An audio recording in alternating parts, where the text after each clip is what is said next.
March ও April মাসের জন্য প্রয়োজনীয় পরিশোধিত জ্বালানি তেল আমদানির এলসি খোলার কাজ শেষ হয়েছে। চট্টগ্রাম পদ্মা অয়েলের সামনে আছেন প্রতিনিধি মইনুল ইসলাম পারভেজ। বিস্তারিত জানাতে যুক্ত হচ্ছি তার সঙ্গে। পারভেজ, এ ব্যাপারে বিস্তারিত আমাদেরকে কি জানাবেন? সারা দেশে একটি কেমন পাম্পের মধ্যে গিয়ে একটা দীর্ঘ লাইন, তারপরে হুমড়ি খেয়ে পড়ছে মানুষ। যার তেল লাগবে 2 লিটার, সে 5 লিটারের জন্য ঝগড়া করছে। কি ধরনের অবস্থা যেন তৈরি হচ্ছে। তবে আমরা এটার একদম ভিতরে যে খবর নেওয়ার চেষ্টা করেছি, অর্থাৎ আমি এখন বিপিসিতে এসেছি এবং বিপিসির মাধ্যমে এই যে পদ্মা অয়েল চট্টগ্রামের এই যে এখানে যে পরিষেবা রয়েছে, অপরিশোধিতকে পরিশোধিত করা বা পরিশোধিত তেলও সাপ্লাই করা, সব মিলে যে জাহাজগুলো সেগুলো সবগুলোই সিরিয়ালি একটার পর একটা এখানে আসছে, ভিজছে এবং তেলগুলো ঠিক মতো সরবরাহ করছে। বিপিসি বলছে মার্চ এবং এপ্রিল তাদের এটি কমপ্লিট করা আছে, অর্থাৎ মার্চ এবং এপ্রিলে কোনো সংকট নেই, যেহেতু পরিশোধিত তেল আমদানি করছে তারা বিপিসি।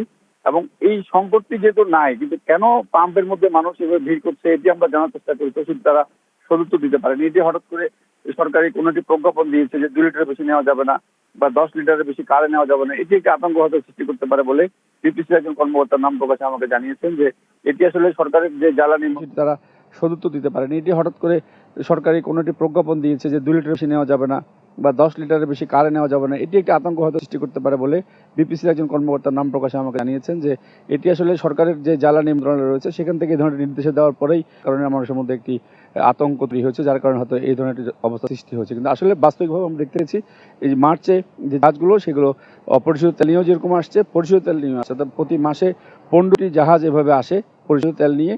সেই প্রক্রিয়াটি কিন্তু ঠিক মতোই আছে, অর্থাৎ সরবরাহ লাইন যেটি সেটি ঠিকঠাকই রয়েছে। মার্চ তো চলছে এবং এপ্রিল পর্যন্ত কমপ্লিট করা আছে, আবার এপ্রিল শেষ হলে তারা আবার মের জন্য সেটি ঠিক মতোই রয়েছে। তারা বলছে যে হরমুজ প্যানেল দিয়ে বাংলাদেশে কোনো জাহাজকে হয়তো বাধা দেওয়া হচ্ছে না বা হবেও না। কিন্তু এই পর্যন্ত যেহেতু মার্চ এবং এপ্রিল পর্যন্ত কোনো সমস্যা নেই, কিন্তু পাম্পগুলোতে কেন এদের সমস্যা হচ্ছে?